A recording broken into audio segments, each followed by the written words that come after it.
Kita korek seperti apa carut marut Yayasan Arema ini dilihat dari undang-undang negara. Yayasan menurut undang-undang itu seperti apa sih, Mas? Jadi menurut Undang-Undang Yayasan nomor 16 tahun 2001, Yang jadi masalah adalah saya mengaku saya yang paling asli. kami bertemu dengan Pak Yayasan ataupun orang yang ditunjuk oleh Yayasan itu 5 kali. Pemiliknya nggak pernah ngedol, ikut tok wis. Pemilik yang sah secara hukum. Iya, pemilik yang sah secara hukum lo ya. Secara hukum. Iso dowo. Nah, itu pelanggaran hukum iso. Ya jelas dong. Mungkin Pak Daryoto nggak pernah ngelihat kondisi di bawah. Ebola, Edan Bola RCBFM. Ebola, Edan Bola RCBFM.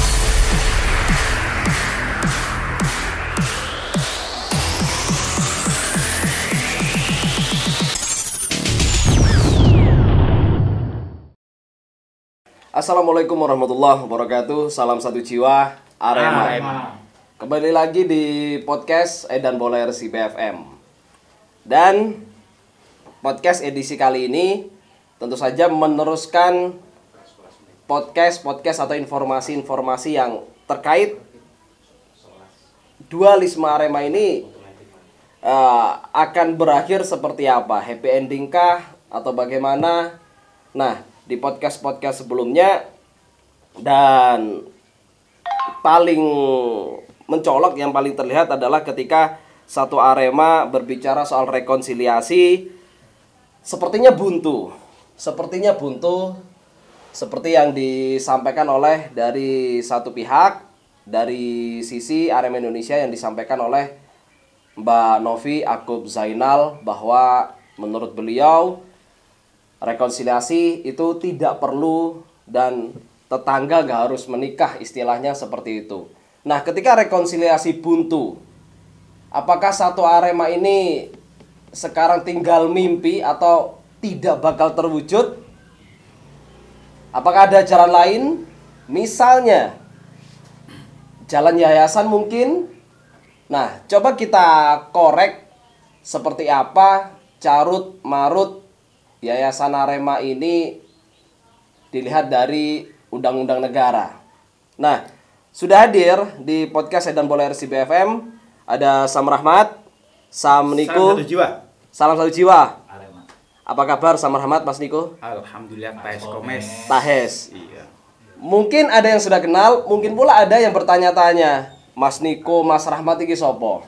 Mas Rahmat sama Sam Niko ini sebenarnya wajahnya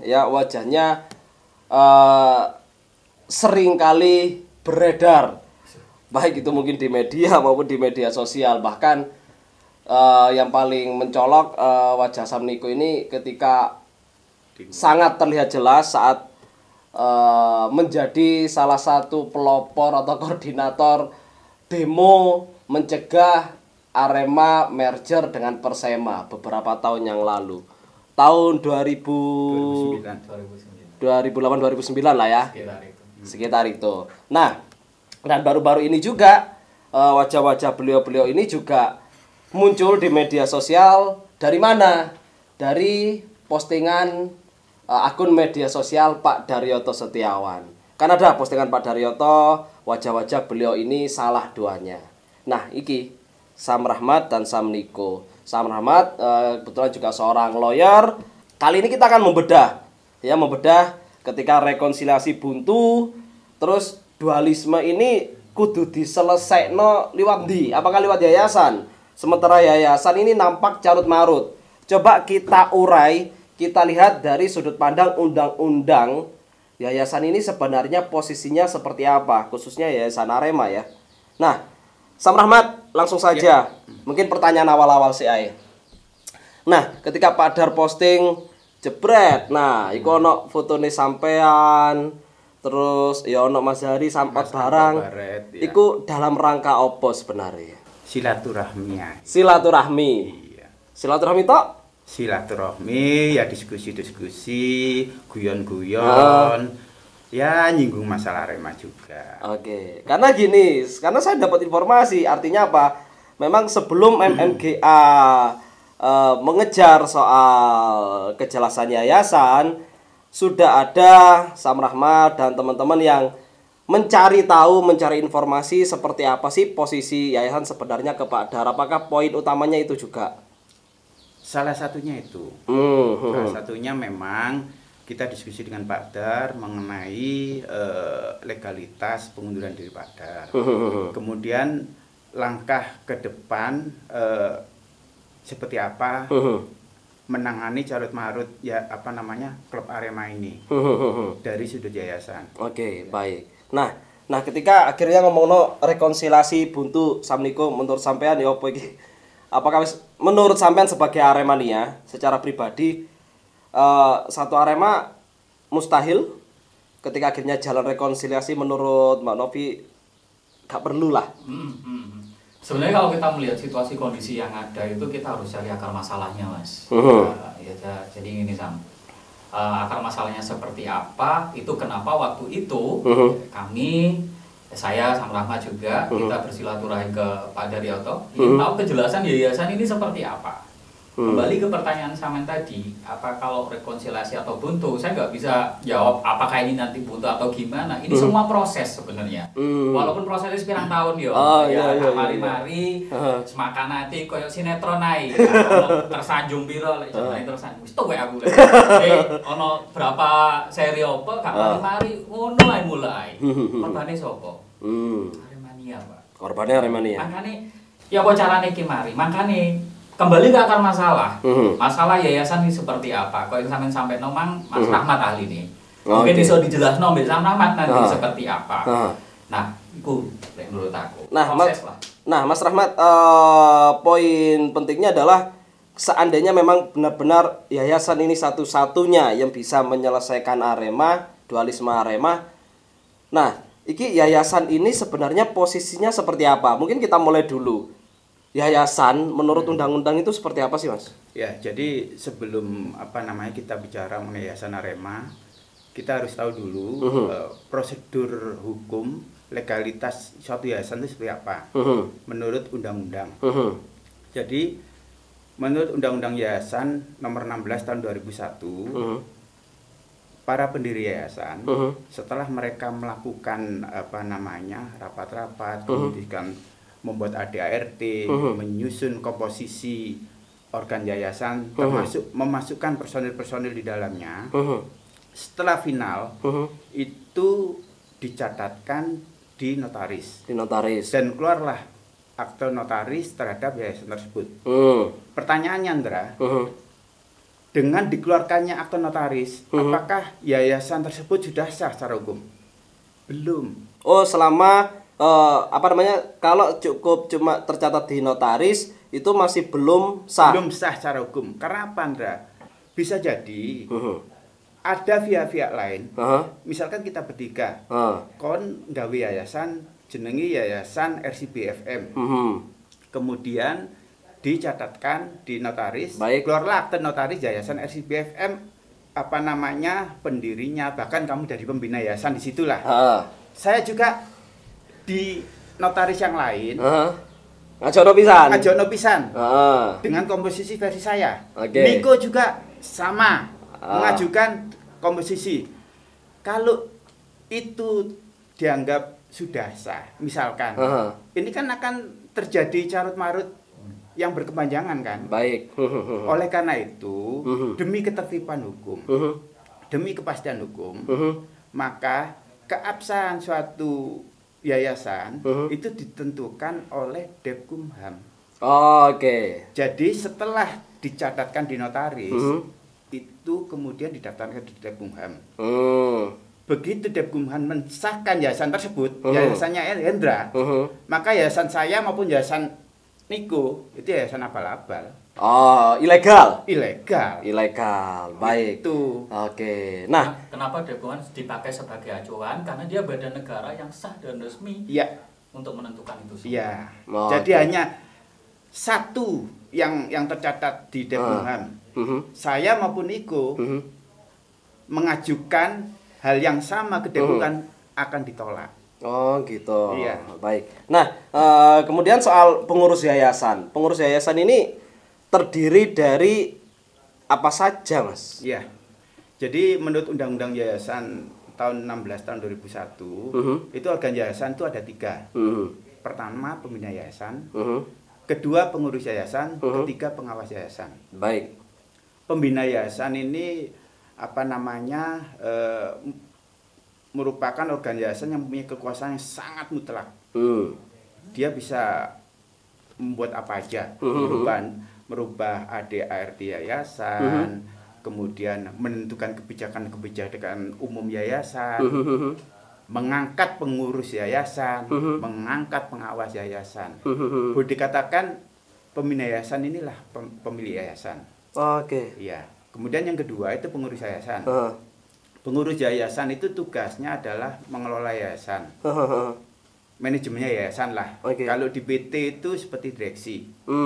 Yang mengelola apa namanya operasional yayasan sehari-hari. Kemudian yang ketiga pengawas yayasan. Pengawas yayasan itu tugasnya seperti komisaris di perusahaan. Mengawasi, memonitor tugas-tugas operasional perusahaan. Pengurus. Lah pengawas yayasan ini juga punya wewenang melakukan skorsing terhadap pengurus juga apabila apa namanya ada indikasi pengurus melakukan sesuatu yang bertentangan dengan hukum. Oke. Itu. Mengenai masa kerja. Jadi organ yayasan yang apa itu pertama pembina yayasan masa kerjanya itu seumur hidup. Kecuali pembina yayasan tersebut mengundurkan diri secara sah menurut hukum. Mengundurkan diri secara sah menurut hukum. Ya. Sebentar sebelum ke sana atau lebih lanjut, saya kok penasaran, Mas Rahmat kok nggak ini ya? Tadi pengurus yayasan, pembina dan lain-lain, pendiri yayasan ini posisinya bagaimana nih? Jadi seperti yang saya sampaikan tadi pada awal apa namanya proses legalitas yayasan, Jadi pendiri yayasan ini kan apa namanya sudah mencatatkan yayasan sampai dengan bukan mencatatkan, mendaftarkan yayasan sampai dengan di Depkumham. Baik. Jadi tugas dan wewenang pendiri yayasan setelah sah secara hukum yayasan tersebut di Depkumham, wewenang pendiri, tugas dan tanggung jawab pendiri itu sudah selesai.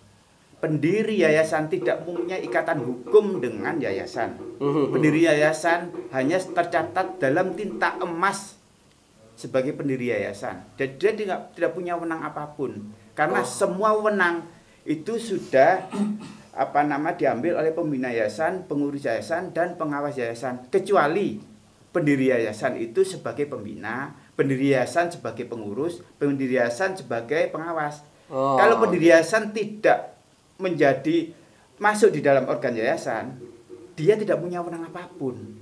Oke, berarti pendiri yayasan posisinya atau kewenangannya tidak bisa ya mengangkat pengurus yayasan dan lain-lain seperti yang sampai maksud tadi ya. Iya.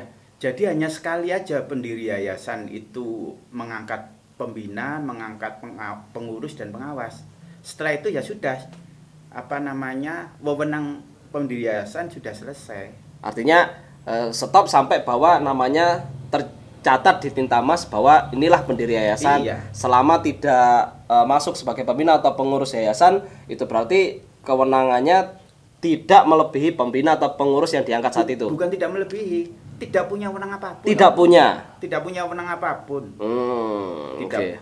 Apalagi yang disampaikan tadi gitu loh. Iya, jadi nggak ada satupun wewenang yang diberikan kepada pendiri yayasan setelah yayasan itu sah secara hukum. Oke, baik. Nah, kemudian ketika masa kerja Gemang, masa kerja entah pengurus entah pembina, pokoknya yang di dalam kepengurusan yayasan itu apakah ada batas maksimal nggak? Kalau pembina yayasan itu seumur hidup, kecuali mengundurkan diri secara hukum seperti yang saya sampaikan tadi.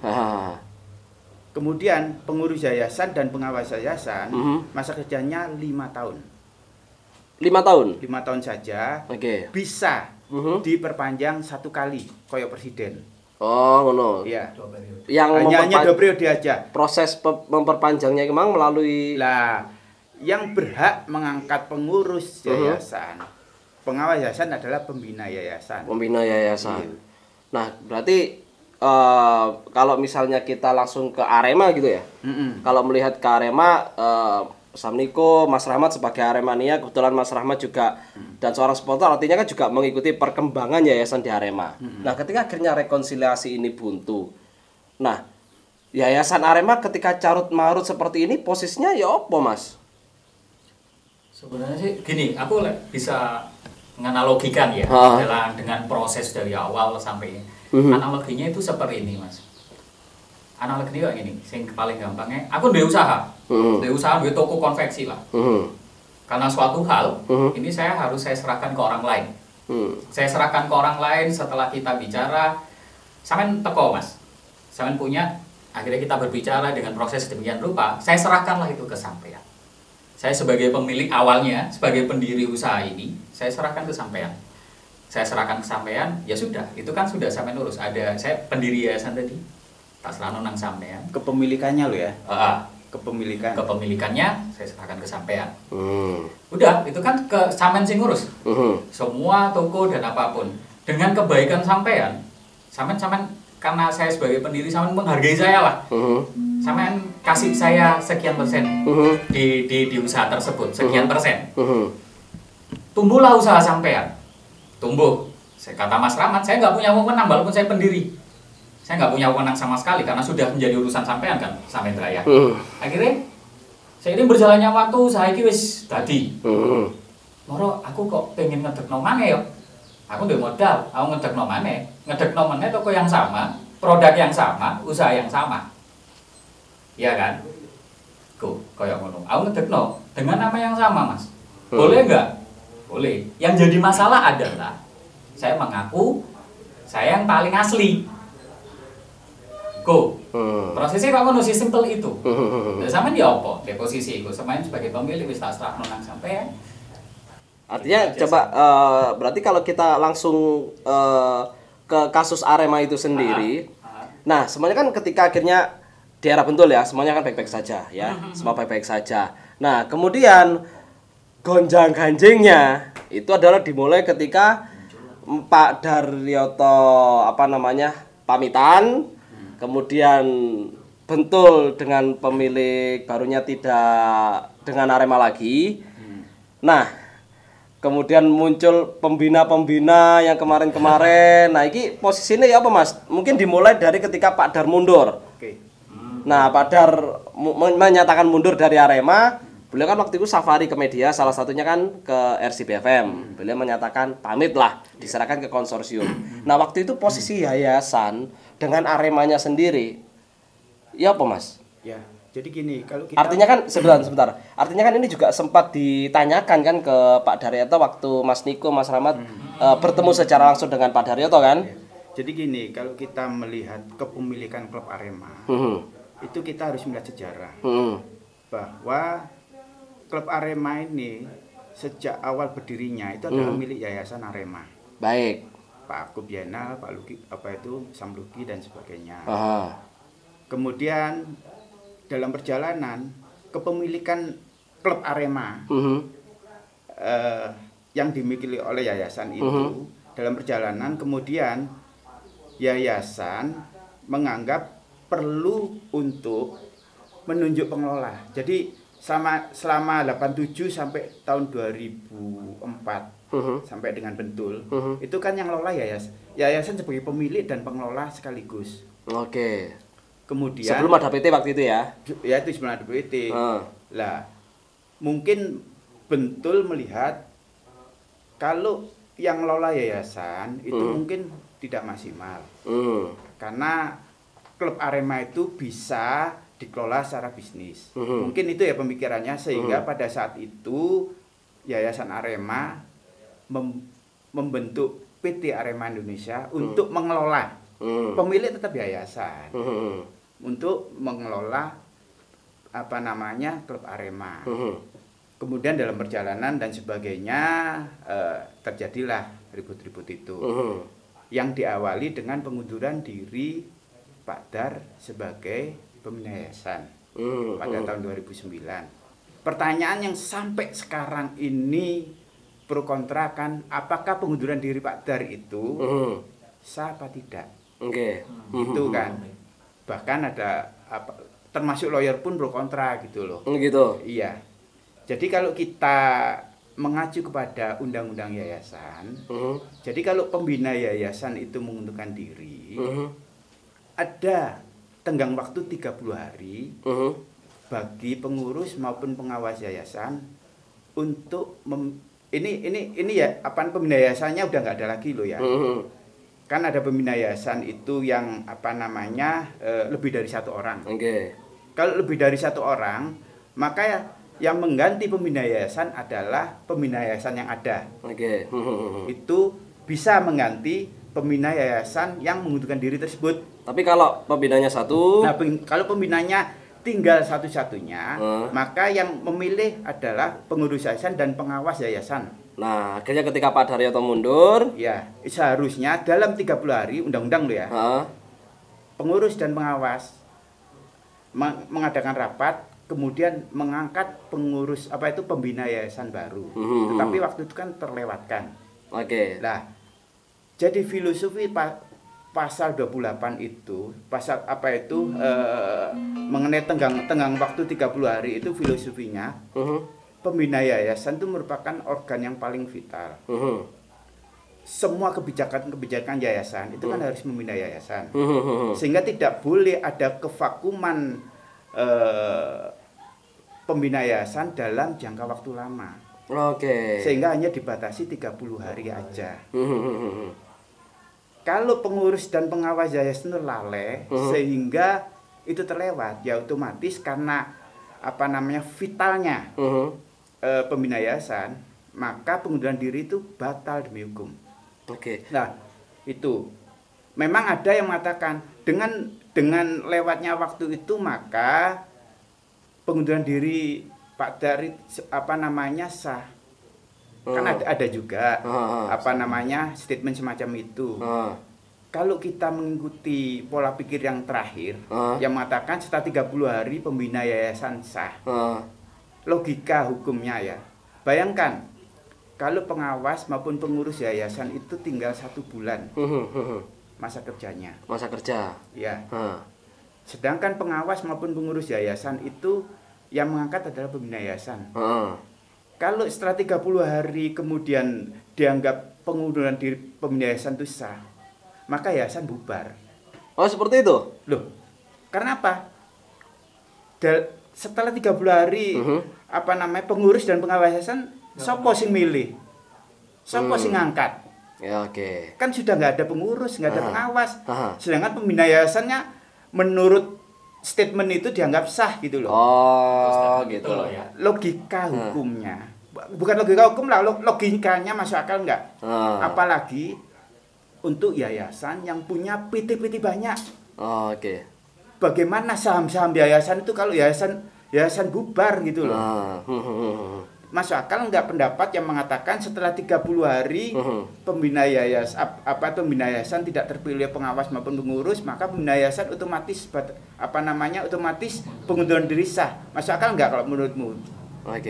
Nah, jadi artinya akhirnya ini ditegaskan dengan rilisan dari 15 dan aktanya Nurul. Nah, ya itulah mengapa sejak tahun 2010 masih ingat enggak di berbagai momen Edan Bola RCBFM, saya beberapa kali menyatakan bahwa ayat 28 yang mengatakan pengunduran diri 30 hari tidak ada penunjukan oleh pengawas maupun pengurus itu adalah batal demi hukum, sehingga pembina yayasan masih eksis lagi gitu. Dan itu terbukti. Yang membuktikan apa?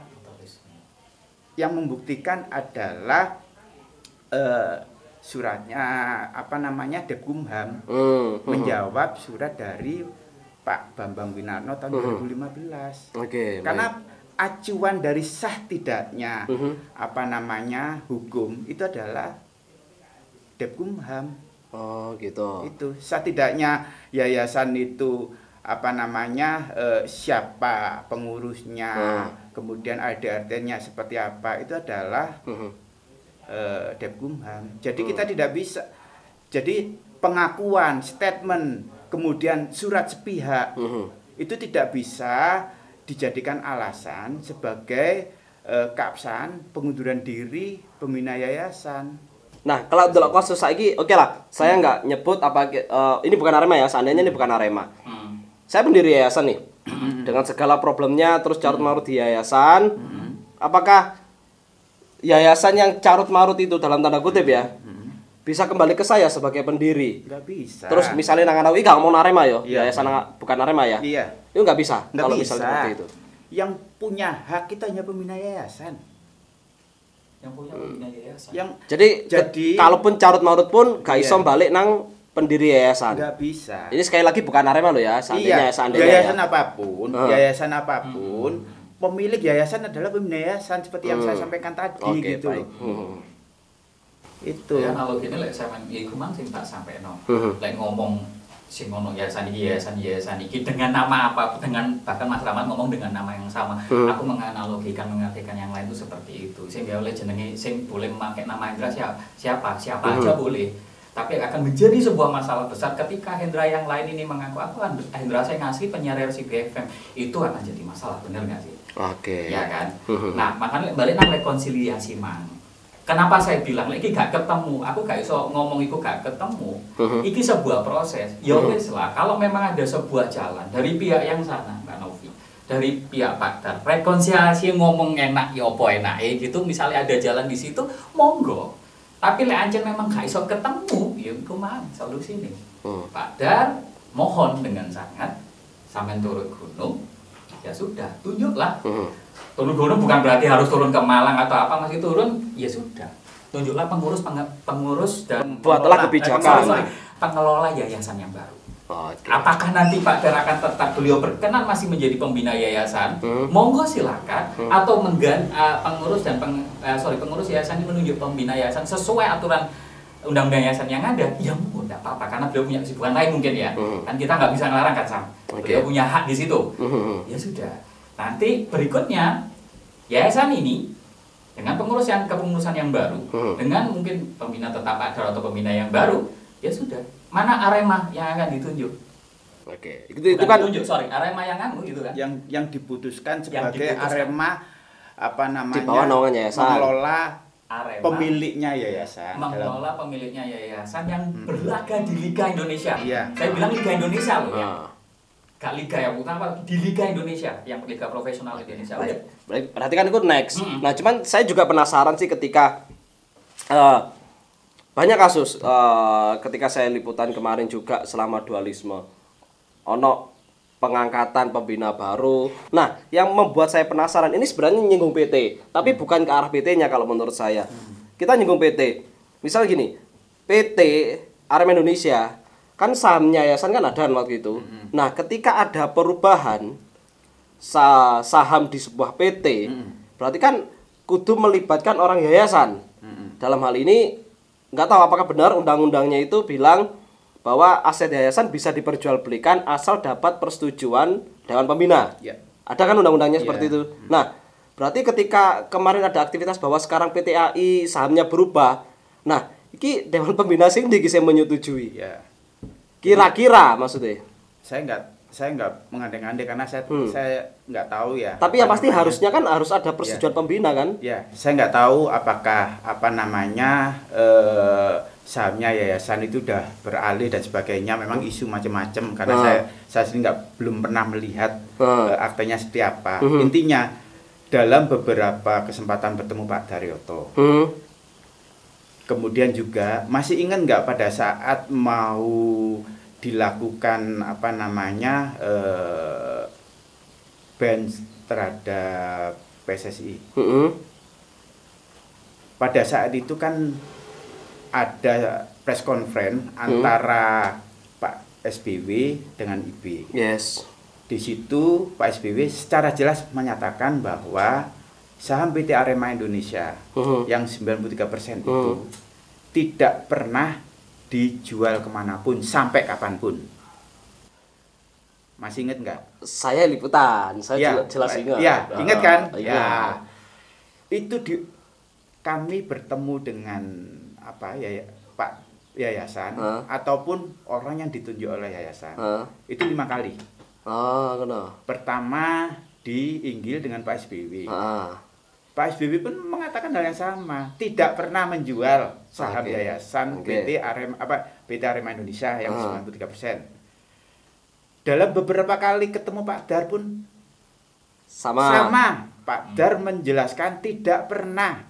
Oke, intinya tidak pernah ya. Tidak pernah, intinya dari tidak semua pernah. pertemuan ya. Kemudian pertanyaan tadi yang mengatakan harus persetujuan pembina kan.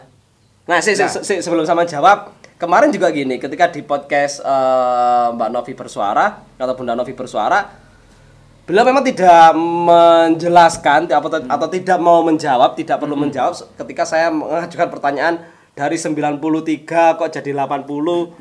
Nah, kemudian ditegaskan beberapa kali pertemuan dengan Pak Dar bahwa tidak pernah ada jual beli saham. Nah, lek saiki misalnya berubah, apakah itu ono tanda tanya ya? Makanya kan sing disampaikan Mas Rahmat yang semua siapapun bisa mengklaim saham. Tapi dikembalikan ke undang-undang itu lagi. Ke hukum itu lagi gitu loh. Kene balikin nang kono ae. Iya, kita gitu kembalikan ke undang-undang. Kan yang jelas pemilik lho. Enggak pernah ngedol. Enggak tahu ngedol. Misalkan RCB iki, kemudian ono halamane didol tanpa sepengetahuan Mas Tio misalkan. Ya opo? Itu aja sih. Oke. Nah, yang jelas Pak Mas Tio nggak pernah ngedol kok. Lo halaman itu nggak pernah tak dol. Nah, itu yang akhirnya jadi tanda tanya besar. Pak Novi gak jawab. Setelah komunikasi Mas Rahmat dan Samniko dengan Pak Dar bilang, ya nggak ono dol-dolan iki mang, nggak ada transaksi. Nah, terus sing ngedol itu sapa tanda tanya? Itu yang pertama. Dan saya sendiri nggak tahu. Itu didol apa enggak saya nggak tahu karena prosesnya nggak tahu. Dan saya juga nggak pernah melihat aktenya apakah benar didol. Tetap berpondoman kepada pemilik. Pemiliknya nggak pernah ngedol. Ikut tok wis. Pemilik yang sah secara hukum. Iya, pemilik yang sah secara hukum lo ya. Secara hukum. Iki sing gare tanda tanya ya. Tanda tanya berarti sing mengaku versi apapun ya iku silakan ngaku. Cuma kalau dikembalikan ke hukum, apakah itu sah? Gitu loh, yang ngaku ae boy. Iso ae kan ngaku-ngaku loh, Mas. Itu pun wis nang notaris loh ya, katakan nang notaris. Nang Rahmat ngomong nang notaris. Mentah. Sele masakan iku mentah. Karena belum disahkan oleh Badan Hukum Tertinggi Negara gitu. Loh, kalau memang loh, kalau misalkan, saya kan nggak tahu. Kita nggak tahu prosesnya itu. Sih. Ya kita semua memang nggak tahu prosesnya. Bukan proses. Kita nggak tahu isu itu benar apa enggak. Kalau misalkan ono perubahan sahami Arema, kemudian sampai masuk nang gene disahkan katakanlah. Wah iki iso dawa. Dawa iku pelanggaran hukum iso. Ya jelas dong wong pemilik. Bayangno, misalkan tadi omah iki sahalamane ambek Mas Tio nggak didol, moro-moro ono sing ngedol. Tanpa sepengetahuan. Tanpa sepengetahuan Mas Tio. Panjang nggak? Bermasalah nggak? Bermasalah nggak secara hukum? Itu tok wis. Oke, itu kesimpulannya ya. Kesimpulannya jadi tanda tanya besar. Kalau misalkan itu ada, tapi mudah-mudahan itu hanya isu-isu. Oh, gitu ya. Oke, kalau begitu. Mudah-mudahan itu hanya isu-isu. Artinya kalau soal akhirnya nanti Arema ini bisa diselesaikan oleh jalan yayasan, poinnya kembali ke Pak Dar itu tadi nanti. Ya, jadi mungkin saya nambahkan, kalau sebenarnya penyelesaian sangat sederhana sih. Karena terus terang, kalau kita menunggu rekonsiliasi, saya nggak tahu 10 tahun ke depan masih bisa enggak. Iya, seakan Aremania terus terang. Mungkin Pak Daryoto nggak pernah ngelihat kondisi di bawah. Pak Bambang Winara ngomong, kok nggak ada masalah. Kok tiba-tiba seolah-olah ini ada masalah gitu loh. Yang bermasalah itu Aremania. Kalau kami concernnya di Aremania, antar Aremania saat ini saling fitnah, bahkan pembunuhan karakter. Bayangkan pembunuhan karakter antar Aremania. Dan ini satu generasi, kalau kondisi tetap seperti ini tidak akan pernah selesai satu generasi. Bahkan bisa ke generasi berikutnya perpecahan antar Aremania ini seperti Inter Milan sama AC Milan. Dan itu akan terjadi terus. Untuk itu kami mengharap Pak Dar sebagai bapaknya Aremania menyatukan Aremania ini. Caranya apa?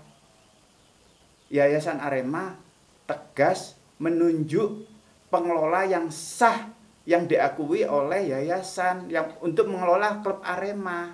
Itu pertama. Kemudian yang kedua, yayasan sebagai pemilik logo Arema. Logo Arema ada 8 yang didaftarkan di Paten Detkumham. Ya, waktu itu disahkannya waktu pas berkantor di Jalan Sultan Agung. Tidak boleh dipakai oleh pihak manapun yang tidak ditunjuk oleh yayasan. Saya yakin dengan 2 item itu, insya Allah Aremania 1. Karena apa? Sudah tidak ada lagi logo dipakai oleh pihak lain selain Arema yang diakui oleh yayasan. Jadi sing ngene lho, Arema iku lak sakral, kata Arema iku sakral, balik meneh nang AC Milan nang Inter Milan jenenge padha nang Milani. Tapi lek di London lho Mas, ono Chelsea, ono Arsenal, ono Tottenham, ono meneh oposisi ini, ono West Ham. Namanya kan beda. Jadi iki ono unsur Arema iki lho Mas. Ini yang akan jadi polemik. Dhisik malah ono rong klub. Persema mbek Arema klub gede ndek Liga Utama, ndak masalah kan. Tapi dhewe iki ono unsur nama Aremanya ini loh. Ini yang ikan jadi carut marut. Ya Allah, pembunuhan karakter loh Sang. Fitnah kemana-mana. Gara-gara seperti ini. Mungkin beliau-beliau yang ini nggak melihat seperti itu dan nggak melihat itu jadi masalah. Masalahnya ya wes iku man turun-temurun. Kebesaran nama Arema iki kita pernah punya satu Arema dengan seperti itu prestasinya. Iki loh keturunan awake dhewe mosok gak iso ngrasakno koyo ngono. Maka yuk diselesaikan lah. Satu jalan pernah muncul proses rekonsiliasi lah. Kalau itu mah nggak ketemu, ya apa sih disampaikan Cam Rahmat salah satu caranya ya seperti itu. Mudah sebenarnya. Ya, jadi yang nyambung Niko yang tadi ya. Langkah yang dilakukan yayasan dalam hal ini personifikasinya adalah pembina yayasan yang sah Pak Daryoto. Itu bisa Pak Daryoto sendiri sebagai pembina yayasan membuat statement yang dua item tadi, atau Pak Daryoto mengangkat pembina yayasan baru, pengurus yayasan baru, untuk membuat statement itu. Jadi yang membuat statement adalah pembina baru, organ yayasan yang baru, personifikasi di dalam organ yayasan baru, bisa pembinanya, bisa pengurusnya. Tapi kalau memang dianggap itu terlalu lama, ya bisa Pak Dar sendiri. Tinggal 2 alternatif itu yang harus dilakukan. Insya Allah grassroots Aremania yang sekarang berselisih tajam akan jadi satu kembali. Nantinya kalau pandemi udah selesai, nonton bareng lagi. Misi wasit. Oke, asal aja sego pincuan. Oke, jadi kalau misi wasit. Batin ya, memang mencoba untuk mengurai masalah yang belum terselesaikan hingga gini. Endingnya akan seperti apa? Kita berharap sesuai keinginan terkait membukukan dualisme maneh dan lain sebagainya. Ya. Terima kasih atas diskusinya, Sarahmat, Samniko, sukses dan sehat terus. Kita ikuti nanti perkembangannya akan seperti apa sama-sama. Mudah-mudahan ke depan akan lebih baik. Amin. Mudah-mudahan Arema dan Aremania jadi satu. Jadi Aremania duduk Salam satu jiwa. Salam satu jiwa Arema. Assalamualaikum warahmatullahi wabarakatuh. Waalaikumsalam warahmatullahi wabarakatuh.